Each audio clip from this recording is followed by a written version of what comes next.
আল্লাহ বলেছেন বান্দারে আমি তোমার এমন স্রষ্টা। আল্লাহ বলেছেন আল্লাহ তাআলাল ইনসানিহিনুম মিনাদ দাহরি লাম ইয়াকুন শাইআম মাযকুরা। আল্লাহু আকবার। এমন সময় তোমার এসেছিল কোনো আকায়া ছিল না, কোনো আকার ছিল না, তোমার কোনো অস্তিত্ব ছিল না। আমি আল্লাহ পাক মায়ের গর্ভে একদিন নয় 10 দিন নয় 10 মাস 10 দিন মায়ের গর্ভে এত সুন্দর ছাউনি দিয়া, মাংস দিয়া, কচি কচি হাড় দিয়া, সুন্দর দুটো চোখ দিয়া, নাক দিয়া আল্লাহ পাক বলেছেন লাকাদ খালাকনাল ইনসানা ফি আহসানি তাকওয়িম। মানুষকে আমি সুন্দর আকৃতি দিয়া, সুন্দর গঠন দিয়া, সুন্দর ছাউনি দিয়া, সুন্দর নাক দিয়া, সুন্দর হাত দিয়া, সুন্দর পাও দিয়া, মাথার মধ্যে বেরন দিয়া এমন সুন্দর করে বানাইলাম বান্দারে। এই বান্দা তুই কেমনে আমারে অস্বীকার করিস? তোর কি বুঝি ধরে না? কাবা ঘর বানাইলেন। আল্লাহ পাক ইব্রাহিমকে বললেন ইব্রাহিম, হযরত নূহ আলাইহিস সালাম যখন বন্যায় প্লাবিত সময় হয়েছিল আল্লাহ পাক কাবা ঘরকে তার চতুর্থ আসমানে তুলে নিয়েছিলেন। কোথায়? চতুর্থ আসমানে। জিবরাইল যে ফেরেশতা ওহী নিয়ে আসে, ইন্নাহু লাকাউলুন রাসূলিন কারীম, যিনি সম্মানিত ফেরেশতা, যিনি কিতাব আল্লাহর নবীর কাছে নিয়ে এসেছিলেন হযরত জিবরাইল আলাইহিস সালাম। এই কাবা ঘর যখন চতুর্থ আসমানে আল্লাহ তুলে নিলেন, ওই সময় কাবা ঘরের হজরে আসওয়াদ পাথরটি আবু কুবাইস পাহাড়ের ভেতরে লুকিয়ে রাখলেন। বলে মারহাবা। আল্লাহ পাক অর্ডার দিলেন ইব্রাহিম কাবা ঘর বানাও। আমি এই জন্য কথাগুলো আনলাম, মসজিদ কে নির্মাণ করেন তাদের হাতগুলো কত বড়, তারা কতবান ভাগ্যবান ব্যক্তি। হারে এই মসজিদ কিয়ামত পর্যন্ত থাকবে। পৃথিবীর সব জায়গাগুলো ধ্বংস হয়ে গেলে এই মসজিদ আপনার আমার জন্য সুপারিশের কান্ডারি হয়ে যাবে। আপনার পিতা আপনাকে ত্যাগ করবে। ইয়াউমা ইয়াফিরুল মারউ মিন আকিহি, কিয়ামতের ময়দানে ছেলে তার পিতাকে ভুলে যাবে, পিতা তার ছেলেকে ভুলে যাবে, ভাই থেকে ভাই দৌড়াবে, স্ত্রী থেকে স্ত্রী দৌড়াবে, স্বামী দৌড়াবে, আপনার মা আপনাকে অস্বীকার করবে একটা নেকির কারণে। কিয়ামতের দিন কঠিন মুসিবতের সময় এই মসজিদ দাঁড় হয়ে বলবে আল্লাহ রে, আমার ঘরের ভেতরে যারা আবাদ করেছিল ওই বান্দাগুলো আমারে দাও, আমি আপনি সবগুলো আল্লাহর জান্নাতে নিয়ে যাও। বলে মারহাবা। আবু কুবাইস পাহাড়ে পাথরটা থাকলো। ইব্রাহিম আলাইহিস সালামকে আল্লাহ আদেশ দিলেন ইব্রাহিম যাও আমার কাবা ঘর বানাও। ইব্রাহিম আল্লাহর কাছে বললেন আল্লাহ এই কাবা ঘর কেমনে বানাবো, কোন জায়গায় ঠিকানা আছে আমি জানি না। কিতাব বলেন তিনটা কথা বলেছেন, একটা কাসাসুল আম্বিয়ার ভেতরে, আর একটা হলো তাফসিরে জালালাইন, আর একটা তাফসিরে ইবনে কাসির, আর একটা হায়াতুল হায়ানাত। কিতাব কেনেন তারপরে ভুল ধরার চেষ্টা করেন। এই কিতাবগুলোর মধ্যে বলা আছে, একটা আছে সাপ, আর একটা আছে মেঘমালা, আর একটা আছে জিবরাইল আলাইহিস সালাম। এই জিবরাইল কথাটাই স্পষ্ট বলা হয়েছে। হযরত জিবরাইল আলাইহিস সালাম নবীর কাছে আসলেন, অথবা আল্লাহ পাক একখণ্ড মেঘ ভাষায় দিলেন। বলি আলহামদুলিল্লাহ। মেঘ ইব্রাহিম চলে, মেঘটাও চলে। চলতে চলতে কাবার জায়গায় যাওয়ার পরে ইব্রাহিম তাকায় দেখে আকাশের মেঘখণ্ড দাঁড় হয়ে গেছে। বলি মারহাবা। কাবার কাছে দাঁড়িয়ে গেল ইব্রাহিম আলাইহিস সালাম। হঠাৎ করে আওয়াজ শুনতে পেলেন এই কাবার ভিতর থেকে, মেঘের মালা থেকে হঠাৎ করে আওয়াজ আসলো, ইব্রাহিম মেঘ কি যেখানে দাঁড়াইছে এর কমও করো না বেশিও করো না, এখানে কাবা বানাও। বলি মারহাবা। যে ব্যক্তি সকাল আর সন্ধ্যায় মসজিদে হাজরা দেয় আল্লাহর নবী বলেছেন তাকে তোমরা অবশ্যই ঈমানদার বলো। কারণ কি, ও আল্লাহর ঘরে সকালবেলা হাজরা দিয়েছে, আবার বিকেল বেলা সন্ধ্যার সময় হাজরা দিয়েছে। ডিউটি যারা করে, চাকরি যারা করে সকাল 9টায় যায়, আবার 4টায় আসে, এরকম মসজিদে যারা হাজরা দেয় আল্লাহর নবী বলেছেন এই ব্যক্তিরা হলো ঈমানদার। বলে মারহাবা। ইব্রাহিম আলাইহিস সালাম এইবার কাবা ঘর তৈরি করা শুরু করে দিলেন। ইসমাইলকে ডাক দিয়ে বলে, ইসমাইল রে, প্রথম যেদিন পরীক্ষায় পাস করেছি আল্লাহ পাক অর্ডার দিয়েছিল তোমাকে কুরবানি দেওয়ার জন্য। মানুষ হয়ে মানুষ কুরবানি দেয়, এর মতো পরীক্ষা, বড় পরীক্ষা দুনিয়ায় আর কিছু হতে পারে না। ইসমাইলকে ডাক দিয়ে বলেন, ইসমাইল, সেদিন পরীক্ষায় জয়লাভ করেছি, আল্লাহ পাক পরীক্ষায় জয়লাভ করে ইব্রাহিম খলিলুল্লাহ উপাধি দিয়েছেন। আজকে আবার পরীক্ষায় পড়ে গেছে, ইসমাইলে কাবা ঘর বানান লাগবে, এই জন্য তুমি আমার সাথে থাকবে কিনা? ছেলে সন্তুষ্ট চিত্রে উত্তর দিল, আব্বা, আমার আব্বা, যে ঘর তোমাকে অর্ডার দিয়েছে, যে ঘর তুমি বানাবে, যে ঘর বানানোর কথা আল্লাহ বলেছেন, সেই জন্য আমি ইসমাইল আর না করতে পারি না। আমাকে কি করতে হবে বলেন? বলে, ইসমাইল কাবা ঘর বানাবো, আর দেরি করিস না, চল। সঙ্গে করে নিয়ে আসলেন, কাবা ঘর তৈরি করলেন। কিতাব বলেছেন, ওয়াত্তাখিযু মাকামা ইব্রাহিমা মুসাল্লা।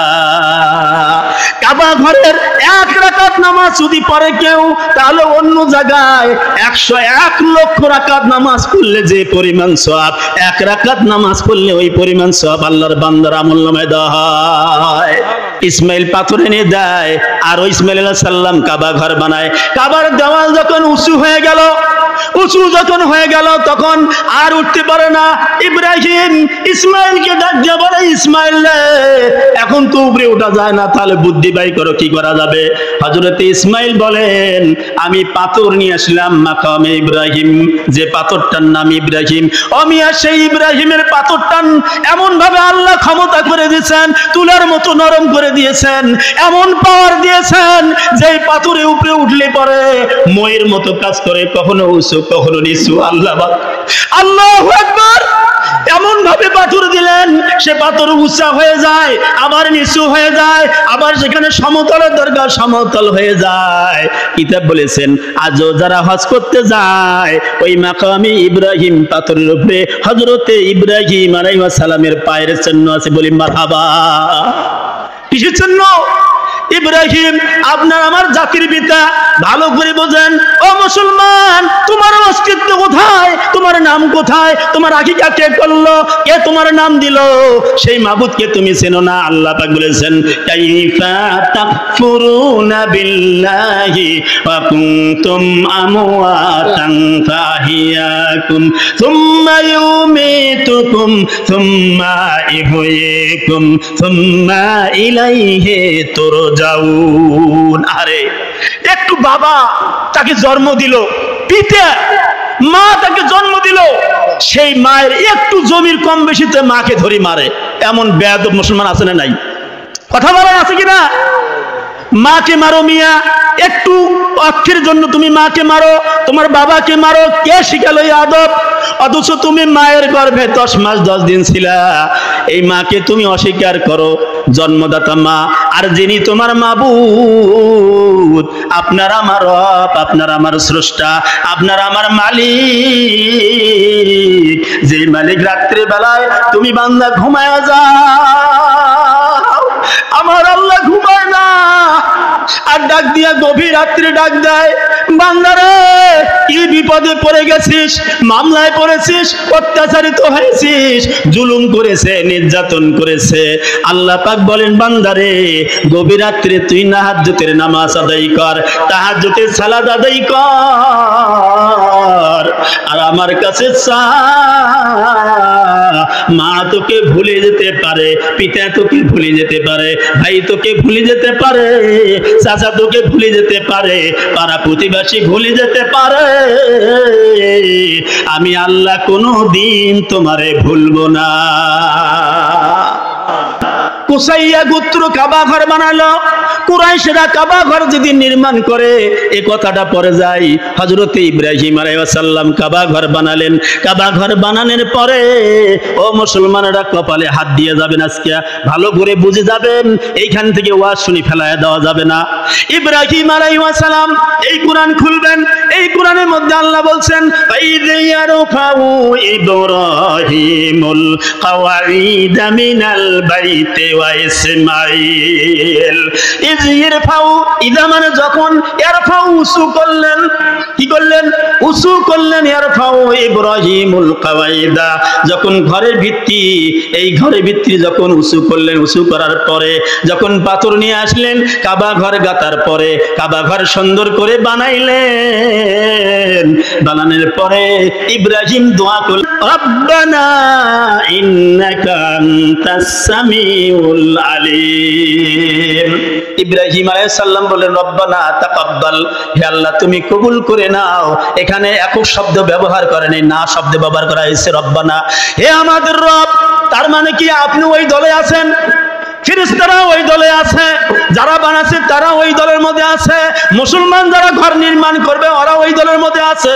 সেটা নারী হোক, পুরুষ হোক, যারাই হোক, ধনী হোক, গরিব হোক, মেথর হোক, মুসি হোক, যারাই কাবা ঘরের মতো ঘর বানাবে ওরা ওর মধ্যে আছে না নাই? এখানে আল্লাহ তো বলেন নাই, সার্টিফিকেট বাই করেন নাই।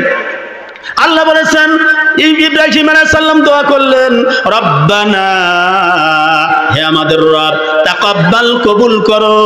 এই ঘর বানাইলাম, এটা ঘর বানানোর দায়িত্ব তুমি আল্লাহ দিয়েছো, ঘর আমরা বানাইয়া দিলাম, ঘরটা সুন্দর করে বানাইলাম, কিন্তু এই ঘর যদি তুমি কবুল না করো, ইব্রাহিমের জীবনের সব ব্যর্থতা হয়ে যাবে। ইসমাইল আর ইব্রাহিম দুইজনে দোয়া করলেন আল্লাহর কাছে। এই জন্য নামাজের পরে যারা দোয়ার ফতোয়া দেয়, দোয়া নাই, এরা বলে না কিছু জানে না।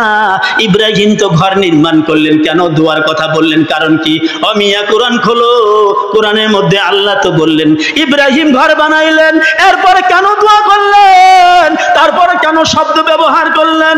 রব্বানা, হে আমাদের রব, তাকাব্বাল, কবুল করো। তুমি কবুল না করলে ঘর তো হবে না।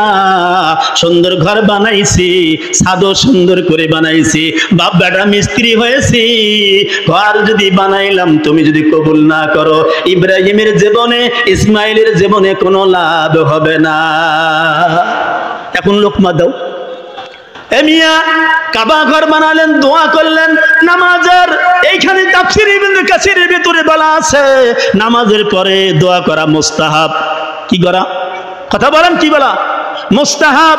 এরপরে ভালো কাজ, ঘর উদ্বোধন করতেছেন, দোয়া করেন, মুস্তাহাব। এরপরে দোয়ার মধ্যে কয় দোয়া করা, পায়খানাও যায় তো দোয়া করা যায়, সব জায়গায় প্লেটে যেটা ভাত খাওয়া যায় সেই প্লেট